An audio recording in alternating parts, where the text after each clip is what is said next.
विलासराव देशमुखांचं महाराष्ट्रासाठीचे योगदान विसरता येणार नाही. लातूरमधल्या सभेमध्ये अजित पवारांचा रवींद्र चव्हाणांवरती हल्लाबोल. शरद पवारांनी मोठेपणा दाखवल्यामुळे विलासराव मुख्यमंत्री झाल्याचंही केलं स्पष्ट.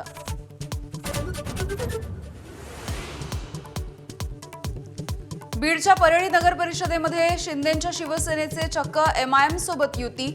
कोण एमआयएम माहीत नाही. युतीच्या प्रश्नावरती शिंदेंचं उत्तर. तर आता बंड आणि तत्वांच्या गप्पा थांबवा. ठाकरेंच्या शिवसेनेचा हल्लाबोल.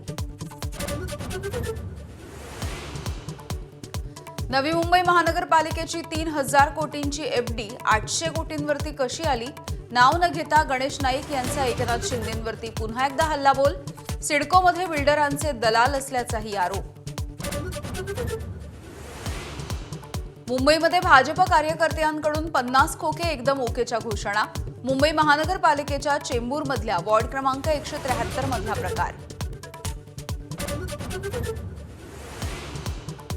भाजप शिवसेना युतीचा जाहीरनामा उद्या जाहीर होणार. फडणवीस शिंदेंच्या उपस्थितीमध्ये होणार प्रकाशन. मुंबईतील विकास कामं आणि रोड मॅप जाहीर करणार. भाजपमधून बंडखोरी करत अपक्ष उभे असलेल्यांवरती कारवाईचा बडगा. नागपूरमध्ये 32 पदाधिकाऱ्यांची हकालपट्टी. मुंबई, जळगाव आणि सोलापूरमध्ये देखील कारवाई. मुंबईवरून ठाकरे आणि भाजपमधला संघर्ष टोकाला. फडणवीसांच्या हातामध्ये काही नाही. वरचे आदेश पाळावे लागतात. मुंबईबद्दल फडणवीसांच्या वक्तव्यावर राज ठाकरेंचा टोला. काही लोकांकडून क्रिकेटमध्ये राजकारण आणण्याचा प्रयत्न. वेळ पडल्यास महाराष्ट्र क्रिकेट असोसिएशनच्या निवडणुकीसाठी सुप्रीम कोर्टात जाऊ. आमदार रोहित पवारांची माहिती.